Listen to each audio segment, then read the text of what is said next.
Hello and welcome to a special episode of Analysing Anfield this week. It is a crossover episode with Analysing Everton. So I'm joined by Analysing Everton's usual host, David Hughes.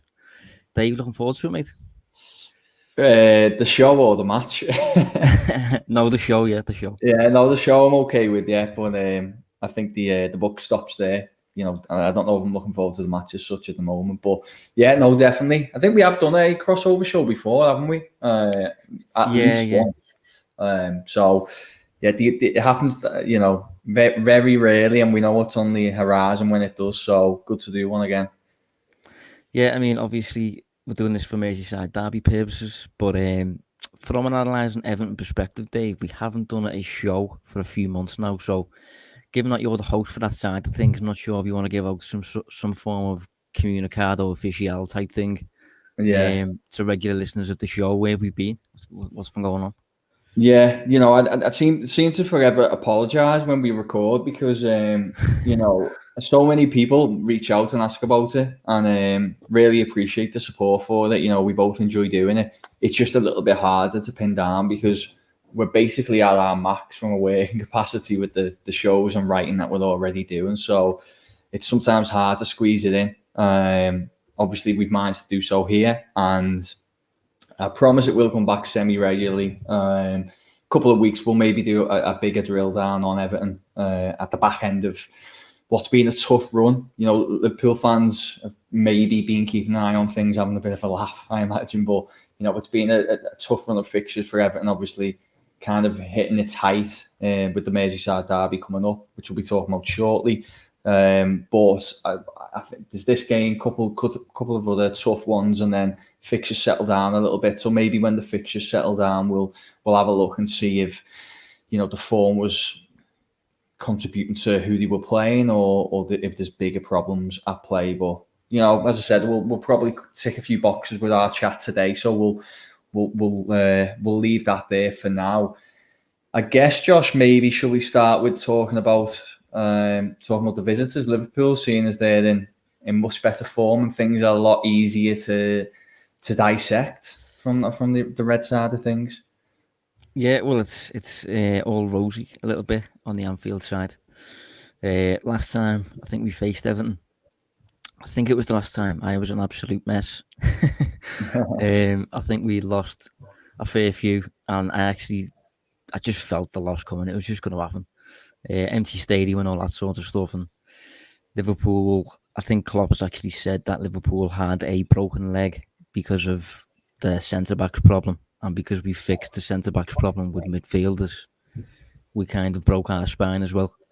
And that was what it was like. But also, on the ball, Liverpool just on repeat, struggling to break down blocks, playing really slowly, crosses into the box. It was just on repeat. But now Liverpool have thankfully been restored back to normal. And not perfect so far this season. I think Liverpool are third now in the league, only lost once. But a few too many draws. We've drawn 4. That's the most of any team in the top 10, except for Brighton.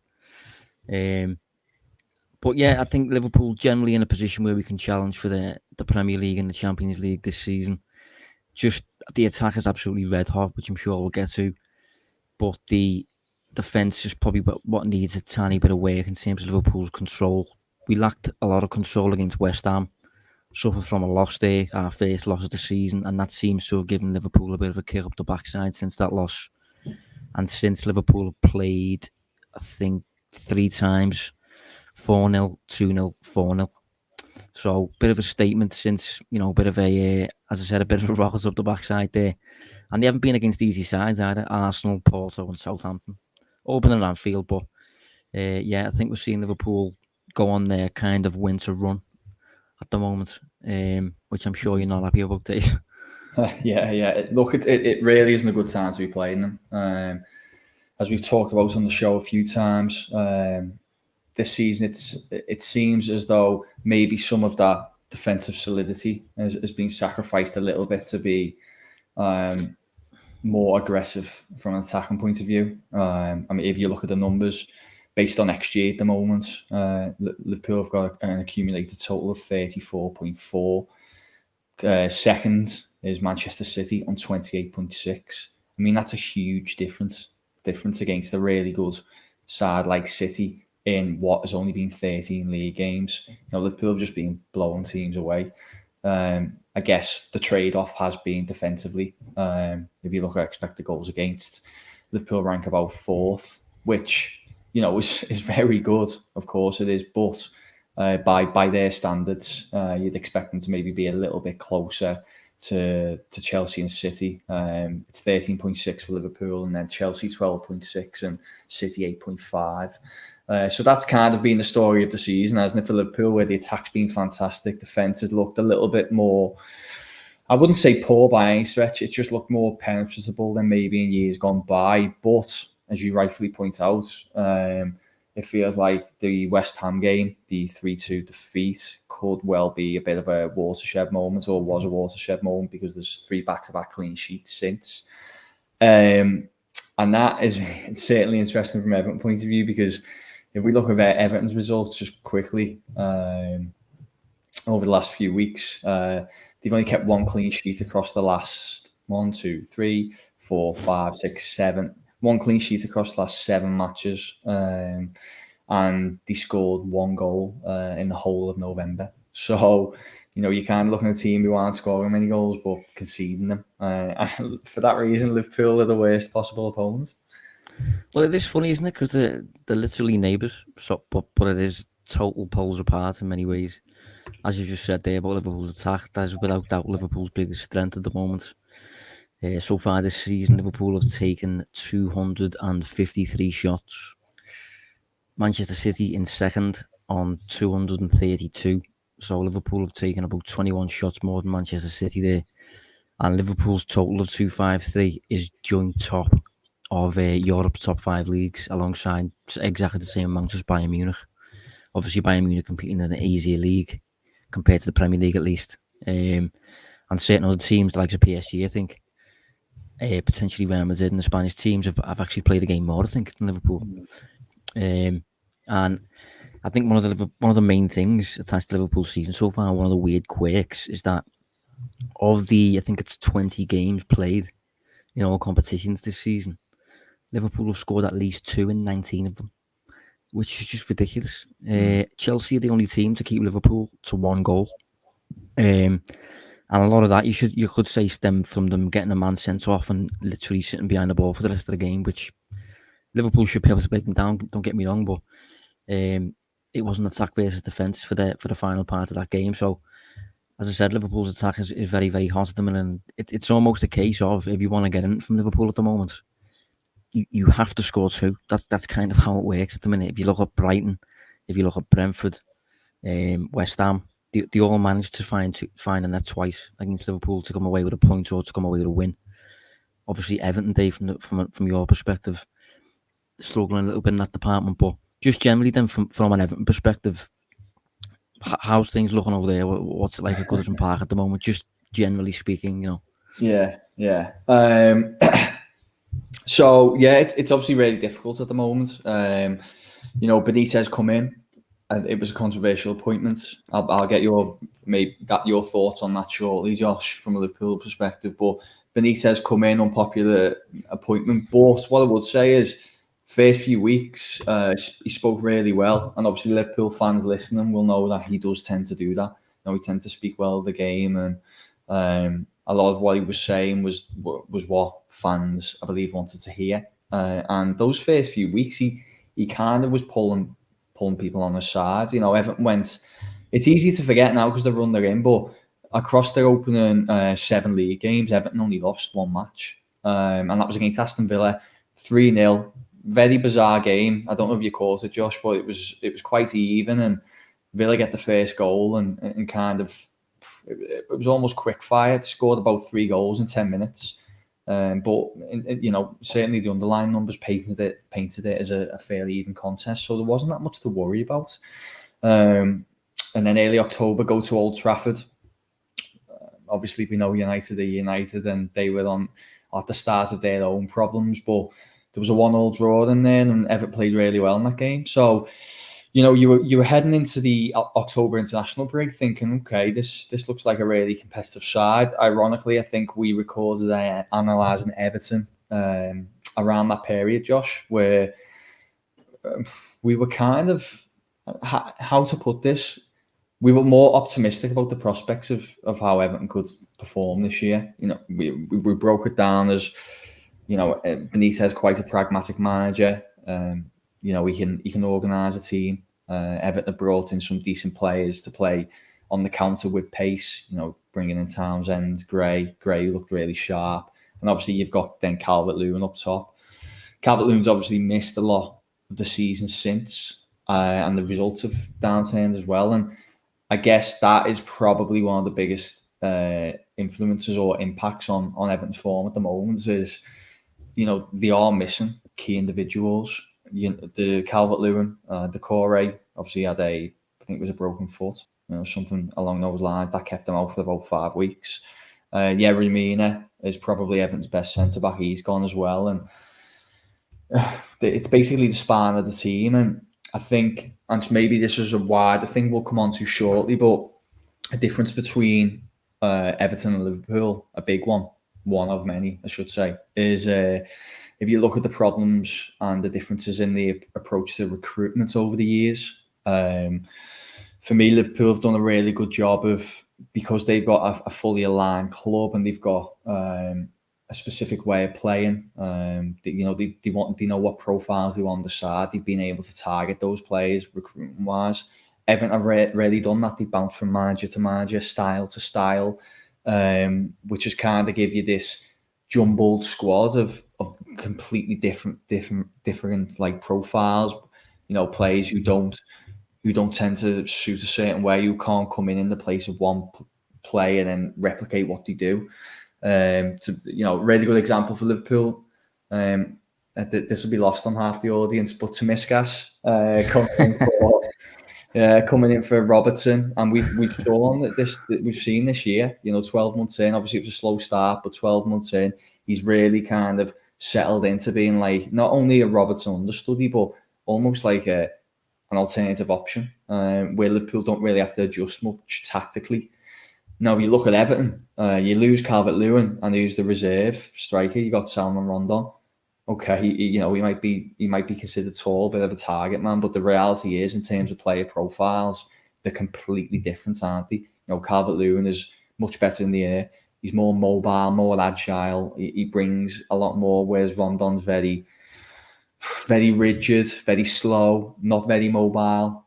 So if then you were like, I don't know if you caught the game on Sunday, Josh, against Brentford, but if you're then trying to implement this style of play where you end up putting 25 crosses into the box and the Rondon's the person you're aiming for, it doesn't really matter how great the crosses are. There's a good chance they won't lead to much, and that's what happens. So hopefully, that kind of summarises just a fraction of the issues at the moment. Yeah, I will say just on Rondon though, I think that'd be a slightly different story if he was at Everton maybe 6 years ago. But I think the fact he's now 32, I do agree with what you're saying. I think it's a totally different story now. But I think at his pomp, he was kind of like that relatively mobile, physical striker who could occupy a defensive line on his own. But obviously, he spent a few years in China and things. He came back. I think he started a little bit unfit. He was forced into proceedings without full fitness and stuff. And I think he suffered a little bit. But just in terms of Everton, though, I think I'm obviously a bit of an outsider when it comes to this sort of thing. But I've been a little bit surprised at the grief maybe that Rafa's got, and the unhappiness maybe. Because I think, although the results have not been good by any means, I do think you can just put virtually all of it down to players, the player availability. But you've had injuries. That's the bottom line. I think if you look at the players that Rafa's had out, they would have been the players at the start of the season. If you'd have asked them, right, you can have 3 players fit from start to finish for the whole season, available every week. Calvert-Lewin would definitely be one, and then the others would probably consist of possibly a Mina, possibly a Richarlison, possibly a Decore, specifically Decore in this system at least, because he seems really well suited to it.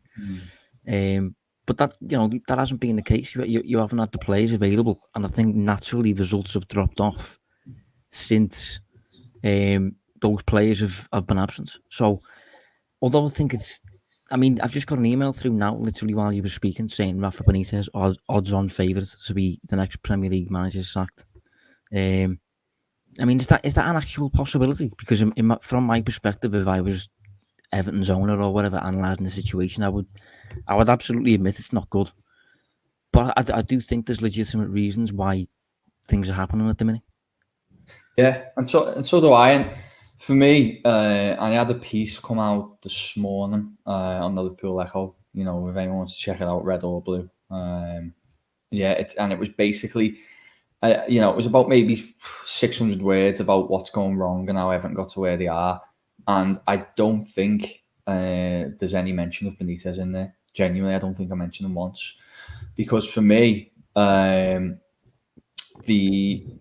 basically this is kind of an accumulation of mistake after mistake after mistake across the kind of Moshiri era. And I said on Sunday, I do wonder whether we're now going to be in a position where there should be more scrutiny on the board, because there is this almost reactive response of get the manager out, the manager needs to go. I think Benitez's problem is he's unpopular because of the Liverpool connections. I think that'll never go. And I said to you, didn't I, at the start of the season, that was my biggest concern.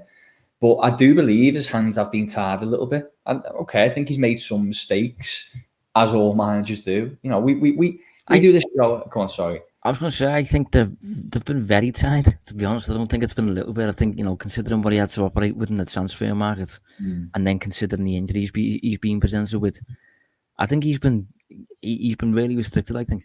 Yeah, he has, yeah. But what I was going to say was you can always find a fault after the game. If you didn't like a specific substitution, you thought setup was a little bit wrong.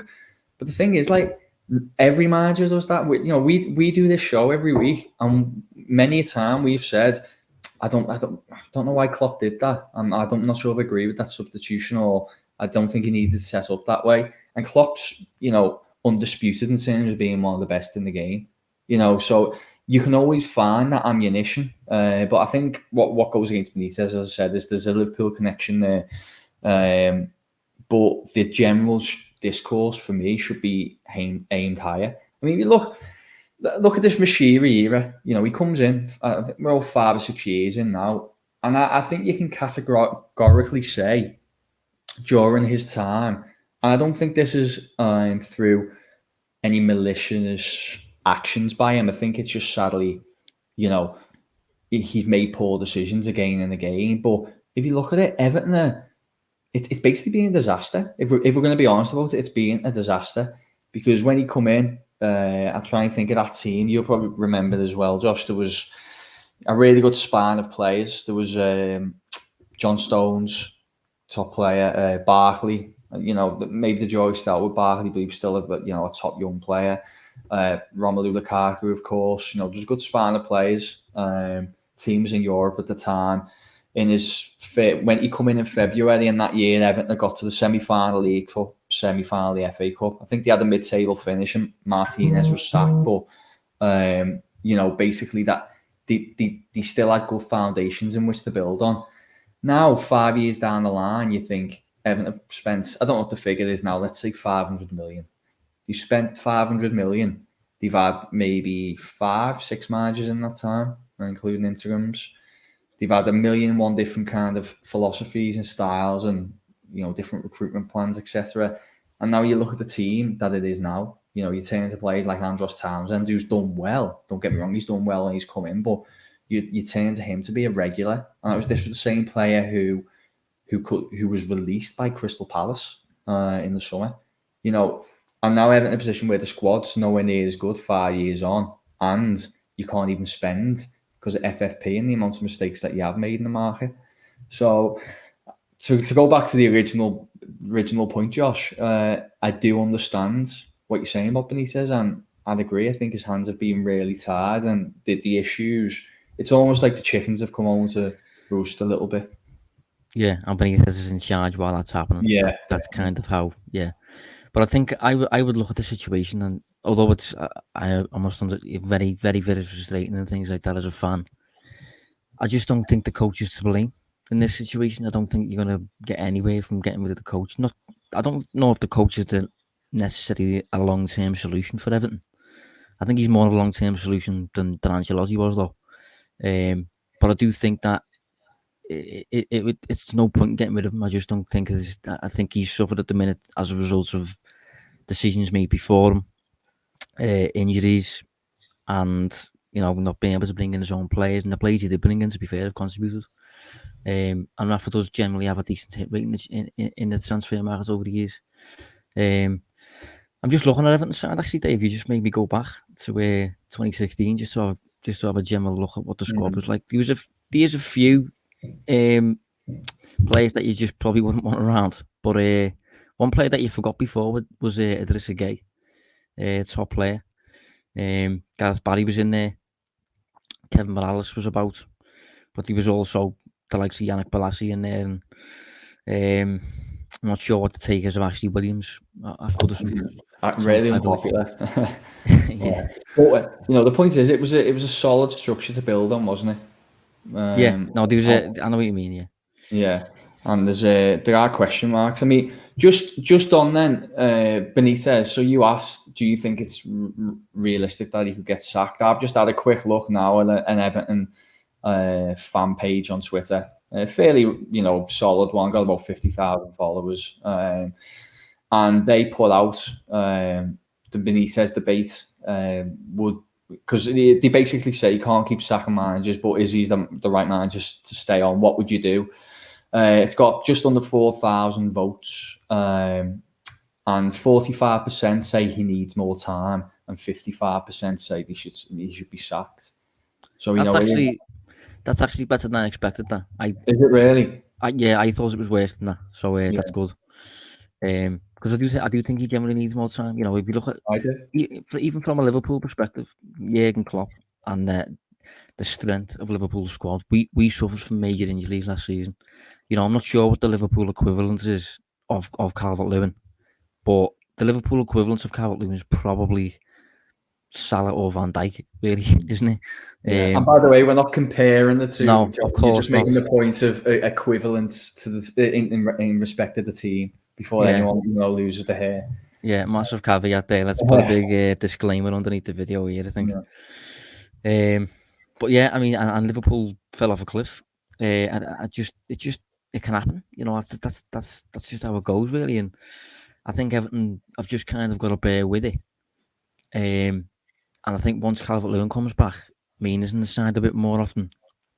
I think the Corey's recently back anyway. And Richarlison's regularly. I mean, Richarlison's had a mad season, I think, from an outside perspective, because he's playing for Brazil all the time when he doesn't really need to be. For the Olympics and things like that. And then he's already missing games because he's had 5 yellow cards. So that's not doing anyone any favours. But I think when Everton have got a full 11 out, as they did for bits at the start of the season, they can give anyone a game. But I think this time around against Liverpool, I do agree with you. I don't think it's a good sign to be facing Liverpool. I think Liverpool are very hot at the minute. Just before we move on to Liverpool, have you had a look at Everton profile-wise, like underlying numbers-wise, as of yet, or recently?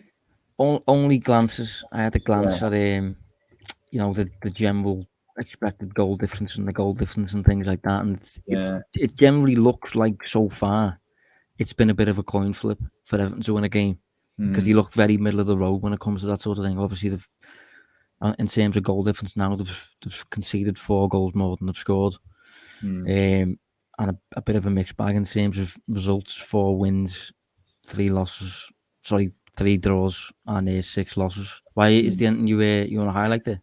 I just think, well, the obvious thing is, which might seem quite funny to you, who's obviously been out the bubble a little bit, or maybe Liverpool fans listening, but I think there's a genuine concern that Everton fans think they could get relegated this year on the back of this run and all the kind of malaise that's going on around the club. But the reason I point it out, because I just think it's good to probably point out to appease fears a little bit, that it has looked bad, especially on this form in this run. But Everton don't look like a team that are, on the brink of a relegation battle. I know points wise they're only 6 points clear, but so are United. In terms of shots for, shots against, the right at the middle of the road. Actually, in terms of shots they generate, there's only the kind of top six who've hit more so far this season, and they're kind of in decent company in terms of shots faced. And then looking at and these are really simple metrics, obviously, but just to give you a feel, in terms of XG, they're about top 7, top 8 for XG, kind of top 11, top 10, 11 for XG against. So they're basically a middle of the road side on the performance numbers, which obviously it's not inspiring stuff, but it's probably comforting enough for fans that it shouldn't really end in any sort of relegation battle. No, I don't think relegation's a threat at all. To be honest, I can't see that happen. And I think, again, if you look back at when they had the fully fit team, if you look back at the start of the season and the numbers attached to those games, Everton were generally better than most of the teams that they faced. Convincingly better than Southampton, better than Leeds, better than Brighton. Level with Burnley in a certain game. Villa, when they lost 3-0, Villa were marginally better than Norwich.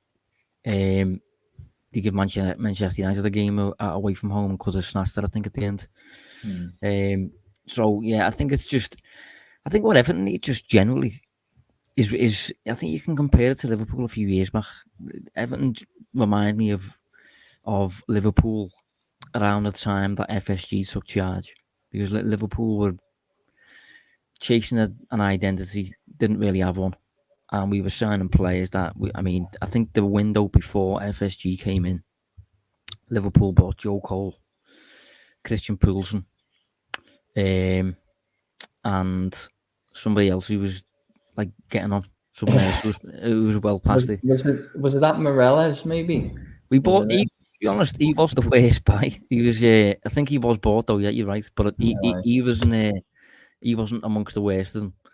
There's someone else I can't think of who it was, but Liverpool were basically just signing players who were never going to be solutions. We're never going to be long-term contributors and things. And one thing I've gauged from, if you compare, for example, FSG and Moshiri, massive difference in terms of how willing FSG are to look at tomorrow compared to how impatient, to me, Moshiri seems to achieve what he wants to achieve. Obviously, he wants Everton to be a European club, probably wants to break into top 4 and things and all this sort of stuff. But the way in which he's done it, it has come across like he's been a bit impatient. And as a result of those short-term moves, Everton have still they've stood still, I think, really the whole time.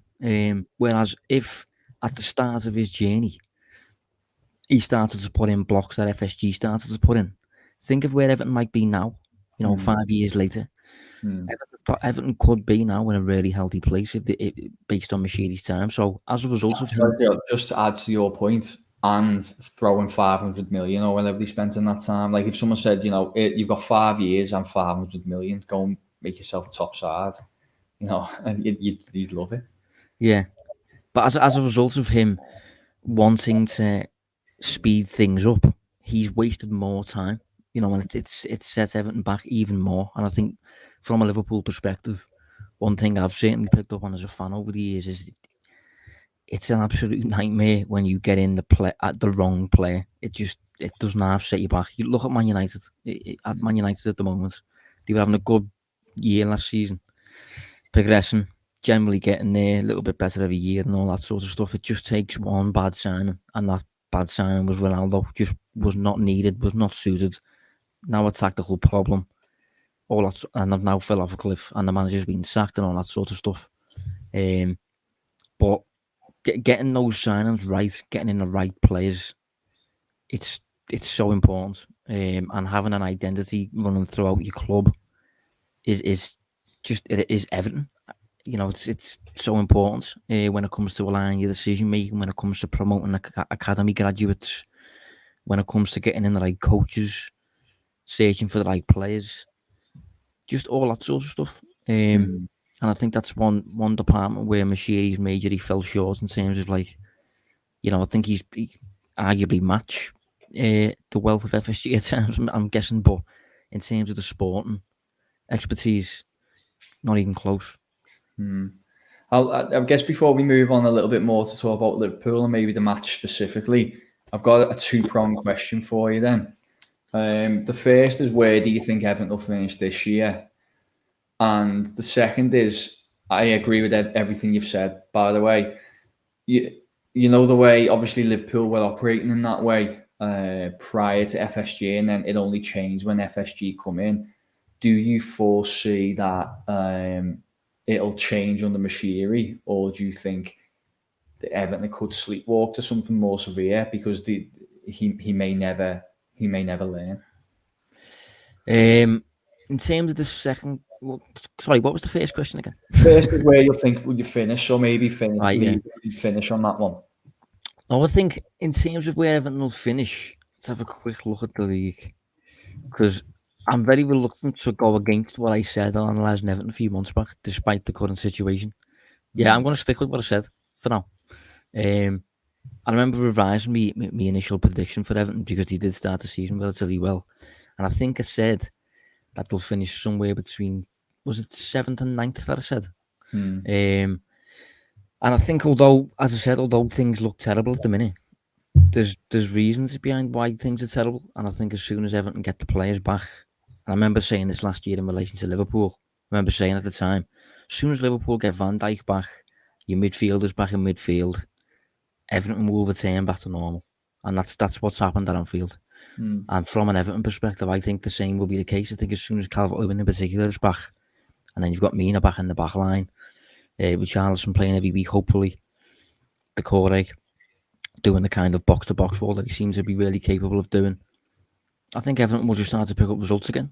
But it remains to be seen whether Benitez will stay in charge between now and that happening, because I do think there's the prospect of the board kind of, I don't know what's the word, bend into the pressure. Yeah, a little bit. Yeah, just kind of like freezing a little bit and just putting the axe down, if you know what I mean. So yeah, I think I would keep Rafa in charge and things like that. And I think if you do, your season will generally be fine. But you just never know with the Everton decision making process whether that'll be the case. And the second question, one thing that's FSG, hard. Yeah, that's a hard one thing FSG were really good at, only on the sporting side of things. On the culture side of things, they haven't been the best at this, but on the sporting side of things, they have learned from mistakes on the sporting side. Initially, we were signing players. We signed Andy Carroll, for example. But we really rushed that one because we just lost Fernando Torres. So that was a rushed one. They haven't rushed one since, really. They haven't really dedicated extortionate amounts to homegrown players, English players, which is what we did early on with, 20 million for Jordan Henderson turned out to be great, but at the time it was deemed as a lot. Spent a fair bit on Charlie Adams, Stuart Downham, players like that. Liverpool have learned from that. Can I just say something on Jordan Henderson, by the way? For me, I think he's only been a success because of his own mindset, and I feel like the business wasn't probably the best. I don't think they would have seen maybe that side of him, and I could be really harsh, but I just feel like he's prolonged his success at the club because of his own mindset to be like, successful. I don't think they bought a player with what his career in like trajectory in mind. I think they were kind of looking at this young English talent, if that makes sense. No, I agree. I think initially when he came in, I think he was playing right wing, in a flat bank of four, I think. So yeah, Liverpool certainly didn't have that in mind when they bought him. I'm assuming he just had like a driven English prospect who was still only 20, I think, at the time. But yeah, you might be right there. And Liverpool also made loads of mistakes when it comes to signing players who have got youth on their side, but they were just a bit too young. So Iago Aspas, Luis Alberto, players like that who, okay, you want to invest in young players who've got who you can sell on or who will dedicate a decade of time to your club maybe. But the bottom line is, A, they have to be good enough, and B, while also having potential, they have to be able to contribute immediately because it's the Premier League, it's Liverpool. So over time, anyway, FSG just I've learned from mistake after mistake.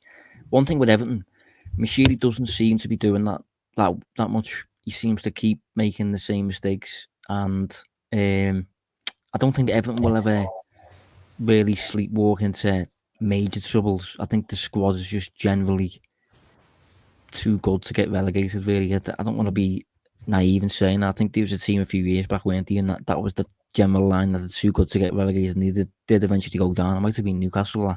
Or Aston Villa, like that. Yeah, can't remember who it was, but I don't think it'll ever be that bad. But I think it could be ominous if say in, I don't know, 4 years time or something, if Everton is still drifting around 10th, that will be a decade under Moshiri of just staying in the exact same position because you've got no idea how to climb, but you're too good to drop. If you know what I mean. Don't know if you've got any thoughts on it. Yeah, well, I have, but a lot of what you said. My only concern is, as I said, if you look at it from 2 points, the start point and where we are now, so the start of his era and where we are now, I wouldn't even say Everton have stagnated. I just feel like if you look at what the quality of the squad and the spending power available and things, Everton have actually regressed ever so slightly. And, you could say that because of the manager got in place, who's probably not going to be long term based on what we're seeing. So I think they regressed. And the concern is if you don't learn your lessons soon, these marginal regressions are just going to become more frequent and they're going to happen over a few more years. And when you're only really kind of mid-table side, then you might regress to low mid-table. And the gap really isn't that far from low mid-table and kind of battling to stay up, especially if the teams below you are doing things right. Norwich look like they might be back with a chance of staying up. Newcastle obviously going to be a completely different side in the next few years. They've they're two teams. I know Norwich are up and down, but say Newcastle are almost guarantees to hover around that bottom 6 area when they're in the Premier League. But they're going to not be there anymore. And I'm with you. I don't think Everton are going to get relegated. But all I'm saying is, if you continue to make these mistakes and these kind of minor regressions, it could end up becoming a disaster. It could end up leading to some sort of relegation. And I think at the moment Everton might just get away with it because they may just be living on statue a little bit, being like a stable Premier League side. So you still manage to land on decent players, but we'll have to see. I'm conscious that we've spoke a lot about Everton, and maybe we should speak a little bit more about Liverpool and the actual game itself. I was going to laugh and say where it's won and lost, but I think it's pretty obvious, isn't it? One question I do have on Liverpool, though, Josh, if you're happy to move on, is just because of everything that we talked about earlier with them, what in your eyes, from like the Liverpool supporter side of things, what do you think the ambitions are this season? Like, what would be deemed only as a success? AKA, what I'm asking you is, do you need the Premier League or Champions League for it to be seen as a success this season based on what Liverpool are doing? I think for it to be deemed as a success, you would probably have to have one of the Premier League or the Champions League. But I think you can't really ask for more than a title challenge and the latter stages of the Champions League, because to an extent, as long as you're providing a title challenge and you're into the real latter stages of a knockout competition, to an extent you are open to just variants. To an extent it can get decided, and at the end of the day, two of City, Chelsea and Liverpool are going to go without a Premier League title this season. So the two that don't win it can't be deemed as having bad seasons, because there's probably going to be about 2 or 3 points in it, if that. And when it comes to the Champions League, again, it's just so much at play. It's so. I mean, look at the last time Liverpool got knocked out of the Champions League. I think not last. Well, I suppose you could look at both times, but the last season Liverpool got knocked out of the Champions League. It was purely on the back of a terrible 45 minutes in Madrid. And the rest of it was generally okay, but because of that terrible 45 minutes, we were out. And I think the year before, again, we got knocked out to a Madrid side, the different Madrid side this time. In my opinion, purely because of Adrian, purely because of the goal. I'm not joking. Purely because of the goalkeeper. I remember you throwing darts at his face on the dartboard. I think. Yeah, well, you wanted to anyway. Yeah. I'm still scarred from that, mate. Anytime he takes to the field, I'm an absolute bag of nerves. But yeah, you are just open to the elements when it comes to getting that high. You definitely expect to be in with a shout. You have to be in with a shout. If you're not challenging and you get knocked out earlier in the Champions League, then you've failed without doubt. But you just have to be kind of competing. You just have to be challenging.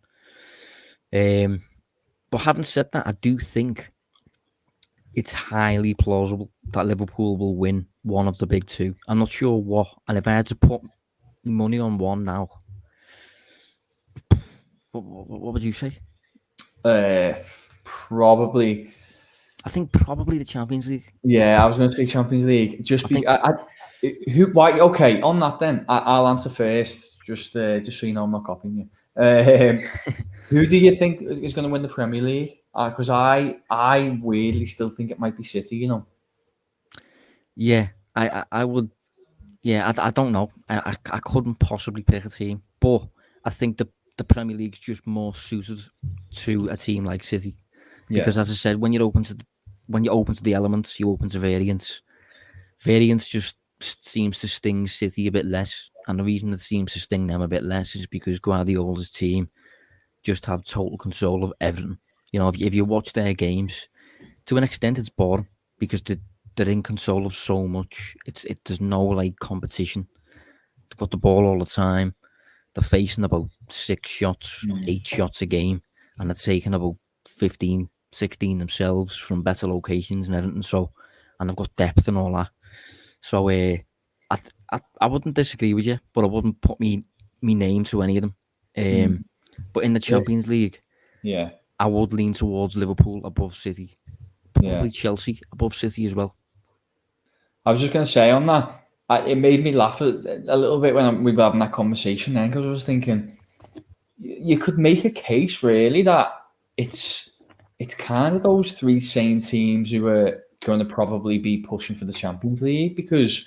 And Bayern Munich, I think. I was just about to say, beyond Bayern Munich, who I think they've lost 2 all season. So by their standards, they're not unbelievable, but they're still, top of the league.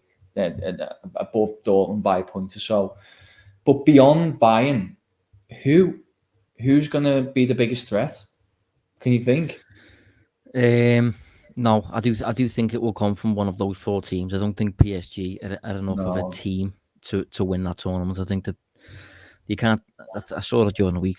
I think it was Carragher and people like that, saying Thierry Henry and things, saying you just can't win a tournament like that defending with 7 players.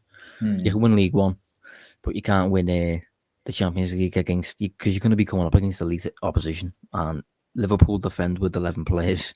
City defend with 11 players. Chelsea defend with 11 players. Bayern. Well, you actually, I know a lot of people, probably yourself included, but I know a lot of people listening and watching would have missed it, but you actually saw it in that game against City last week. Obviously, it was on at the same time as the Porto win for Liverpool, but I have to admit I did watch the City game instead.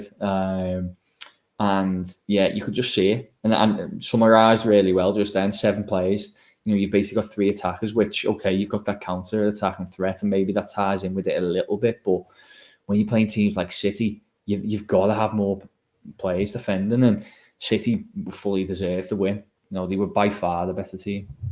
Yeah. So, rolling it back to the derby then,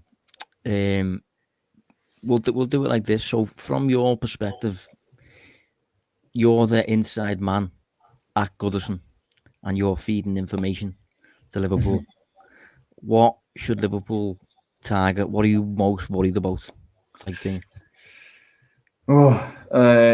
It's actually a really tough question at the moment because, as I said, I think the team is very poor. I'm probably looking at that right side as a problem. Coleman playing right back. I think that's been an issue for a long time. He's been a fantastic player. 5 or 6 years ago, definitely wouldn't have been saying that, but I think at the moment he looks quite poor. And obviously, if you think of maybe not necessarily the threat of, say, giving the ball to Mane and him running at him, although I think that will be an issue. I'm thinking more about the kind of like Trent switches into that area. The starting the attack maybe out to the right and then putting it over to the left. And if I remember correctly, the derby last year, Liverpool scored a really good goal with something similar to that. I think it involved, was it Thiago on that occasion? Yeah, I think. Are you talking about Goodison? Yeah, Goodison. Yeah. In the early stages at the start, was this? Yeah. Yeah, there was a really intricate move, and it just kind of I think it was Mane who scored actually. Yeah, it might have been. I'm not sure. I think Henderson was involved in it. Salah was involved in it. But yeah, that was a really good move. That Liverpool started on fire in that game, actually. Yeah. So I think that is definitely going to be a concern. But look, the team's going to likely be maybe a 4-4-1-1. It's going to be really compact, really difficult to break down. Kind of like a lot of what these games have been in the past at Goodison. And what we probably haven't really mentioned yet, Josh, is Liverpool don't really tend to enjoy this game. Although they don't lose it that often. I don't think they've lost any in the last 9. They just seem to struggle to win it. Get on the right side of the results, and I guess because it's such a niggly game. I think the ball's out of play a lot more than usual. Lots of fouls, and you never seem to be in space. Goodison feels like a relatively tight pitch, even though Anfield is as well, I suppose. But yeah, and to be honest, there's been the odd little clear-cut moment the past few years, and they seem to fall to Salah at Goodison, but Pickford seems to keep pulling out these saves. But yeah, just generally, it seems to be a difficult place to go and control. To keep total control at all times. Just because, as I said, Everton seem capable of turning derbies into scraps in the middle of the park and with lots of second balls and things like that, and that sort of stuff. So I think generally it is difficult to go there and put the result beyond a coin flip, if you know what I mean. Yeah, just do what Watford did, mate. They did it all right a few weeks ago. Is there any way you see how Everton could do anything to hurt Liverpool at the moment? I made sure to give that to you first because I didn't fancy it. No, I'm not sure really. I think set pieces are a potential area that Everton could exploit, but then I don't think Mina's fit, is he? No, he's not. And Calvert-Lewin's obviously going to be missing, so you've got a bit less of a strength there. But I think potentially Everton can kind of follow a bit of a route that Brentford paved. I think Everton could do what Brentford did, and I think you can look at Trent in a defensive capacity, particularly in the air. And I think if you put Richarlison up against Trent and kind of overload Trent's side and deliver your crosses in that direction, like Brentford teams. Brentford scored all 3. I think it was three goals against Liverpool by overloading the back stick, basically. And even if a Brentford player didn't win the first header, the second ball, because there was like 3 of them there, the second ball would fall to a Brentford player. The difference with Brentford, I suppose, is Brentford were playing a back 5 at the time. So they were pushing forward like a wide centre-back and things like that. The system allowed them to do that. I'm not sure Everton's 4-4-1-1 or whatever we'll have to adapt slightly differently, but I think I suppose that's kind of what I'd be looking at. I'd be looking at getting Richarlison around Trent and generally putting aerial balls in that area and things like that. But it is going to be difficult because I do think it sounds a bit stupid, but you do to an extent, need to score 2 to get something from Liverpool. And I can't see Everton scoring twice. No. But then again, I'm not sure I'll see Liverpool scoring twice at Goodison. There's just something about Goodison. It's a difficult place. Yeah, the thing with that run as well, I think obviously Liverpool have been deserving of it, but you there's a reason why I guess it's a record-breaking run, because it's quite hard to sustain. So I guess it stops at some point, scoring that and two or more goals and however many you have. But I just don't see this being it, and I actually disagree. I think this might be the one where Liverpool might get a couple. Well, I was going to say then, is there any feeling that this could get bad, or like how bad is it? You know what I mean? Yeah, no, it's bad, and I think definitely. Like say for example, it got bad at Old Trafford a few weeks back. Liverpool went there, obviously hit them for 5. I think that's been in the works for years, that one, and it finally happened type thing. From my perspective, I don't see this as. I don't think that's going to happen. But that's why I'm asking you. If you know what I mean, yeah. Yeah, I can't. Famous last words here. I can't imagine Everton say being down 4-0 at half time. I think that was madness. But I think the difference maybe is, United approached that game as, it doesn't matter who we're up against. We're Man United. We should be playing a certain way. So that Rafa won't do that, will he? No, exactly. Everton won't be going high pressing, for example, or trying to go all out attack. And I think that's when Liverpool can punish you. I think Liverpool have to work harder for the goals in this game, because they're going to have to break break Everton down. And what I would say is Everton haven't been that bad when it's backs against the walls kind of stuff, when they're not expected to basically go out and attack. I think City managed to take them apart, but it's always a little bit tougher away from home. That game finished 3-0. But they played Tottenham at Goodison the week before. That was 0-0. Tottenham didn't really have a sniff. Obviously, we've already touched on that United drew 1-1.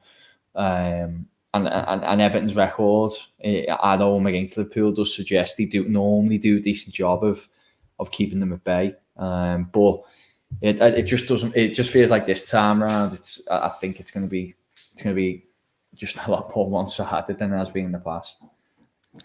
Yeah, one major strength I think Liverpool are going into this one with. I've just mentioned before how it's generally difficult to control things at Goodison, but it's perfect timing really that Liverpool now have a midfield 3 of Fabinho, Thiago, and Henderson. I think we will need that midfield 3 for this game. I don't think Thiago and Fabinho, whenever both of them have started, I don't think they've lost any. I think they've won them all, except one, drawing one of them. Thiago just offers, obviously, we know what he offers, but alongside Henderson and alongside Fabinho, you do really get a foothold in the middle of the park. And I think Thiago, is going to be the worry this game, definitely from an Everton perspective, because he's got the ability, hasn't he? He's just dictating that area and just move the ball so much quicker than others do. And even those little gaps that do appear, he's got the ability to penetrate them. So it's his perfect game, really. Yeah, I mean, he was brilliant in his first game at Goodison. I thought he was outstanding in that game. And obviously he set up the winner, but it was given as offside. But yeah, I think. I mean, should we do predictions, or is there anything else you want to add? We can, but yeah, I honestly think maybe the crowd might, if a challenge goes in early or something, might maybe get the crowd on side. You might get a goal. But I'm expecting something like a 3-1 Liverpool. I think that would be, for some, I think Evertonians would take that at the moment, actually, based on what I'm hearing some saying. So 3-1 Liverpool. Yeah, see, I don't feel as confident. I do feel safe, don't get me wrong. But I do think that Blues are generally a bit too down in the dumps about it. I don't think it's as bad as you're letting on. But I don't know, it might be. But from my perspective, I do think Liverpool will win. Largely because of that midfield. I think that midfield could be too good. But I'm going to say 2-0. I think. But play a bit more conservative. Yeah, I don't think Liverpool will want this one to go down the route of a basketball game or anything like that, where it's end to end, and I don't think Liverpool will want to give the crowd any reason to get up at all. I think Liverpool needs to play in a way almost like City played against United a few weeks back. Did you see that? Obviously, they didn't score as many as Liverpool did at Old Trafford the week before. They only won 2-0. But he just didn't give United a sniff. It was just total control, slow tempo the whole game and things. And I think Liverpool need to keep a lid on the atmosphere if possible. Just scored early, and I genuinely think it would turn toxic. I think an early goal changes it. Well, I think I watched the overlap, it might have been. Gary Neville's overlap before the season. And they were just generally speaking about the prospect of Benitez at Goodison. And I think Carragher flagged the possibility of Liverpool being a few goals up against Everton and the Anfield crowd singing Rafa Benitez's name. Yeah. Now, I think at Goodison, I wouldn't put that past Liverpool fans to do that. If Liverpool get a lead or whatever and it's fairly comfortable or whatever, and if that starts happening, I think it will get a bit messy, but I don't know. Don't want to start talking about that, do we? Yeah, no, we'll wait and see. But as I said, I think, well, let's wait and see. But my opinion is it'll be a fairly comfortable win for Liverpool. And Everton will have to try and regroup afterwards when these fixtures level out a little bit. I mean, they don't necessarily get that much easier after this. Arsenal at home, who've only lost 1 in 10, which was against Liverpool. Palace away, Chelsea away, Leicester at home, and then you get Burnley with a bit of a respite.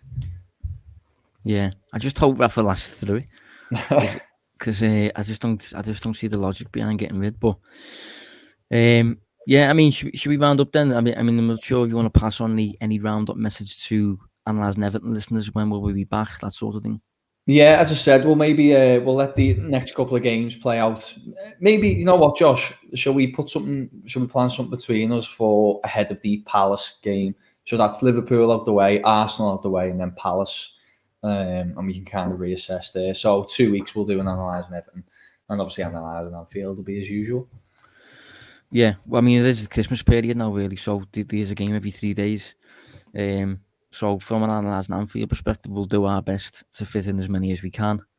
Obviously, we play Wolves this weekend, but because this is an Analysing Everton, Analysing Anfield crossover episode, we're not going to speak about Wolves.